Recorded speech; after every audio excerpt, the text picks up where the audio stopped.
एक बार देवर्षि नारद वैकुंठ धाम गए। वहाँ उन्होंने भगवान विष्णु को नमन किया। नारद जी ने श्री हरि से कहा, प्रभु, पृथ्वी पर अब आपका प्रभाव कम हो रहा है। धर्म की राह पर चलने वालों को कोई अच्छा फल नहीं मिल रहा है।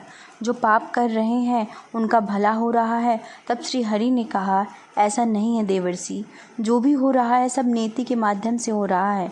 नारद बोले, मैं तो देख कर आ रहा हूँ, पापियों को अच्छा फल मिल रहा है, भला करने वाले धर्म के रास्ते पर चलने वाले लोगों को बुरा फल मिल रहा है।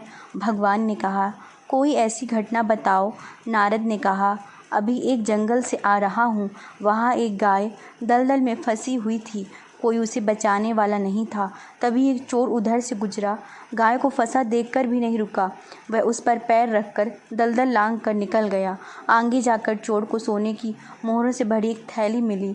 थोड़ी देर बाद वहाँ से एक वृद्ध साधु गुजरा। उसने उस गाय को बचाने की पूरी कोशिश की, पूरे शरीर का जोर लगाकर उस गाय को बचा लिया, लेकिन मैंने देखा कि गाय को दलदल से निकालने के बाद वह साधु आगे गया तो एक गड्ढे में गिर गया।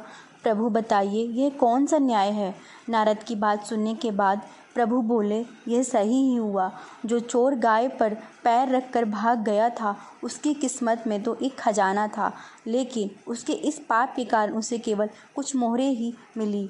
वही उस साधु को गड्ढे में इसलिए गिरना पड़ा क्योंकि उसके भाग में मृत्यु लिखी थी, लेकिन गाय को बचाने के कारण उसके पुण्य बढ़ गए और उसकी मृत्यु एक छोटी सी चोट में बदल गई। इंसान के कर्म से उसका भाग तय होता है।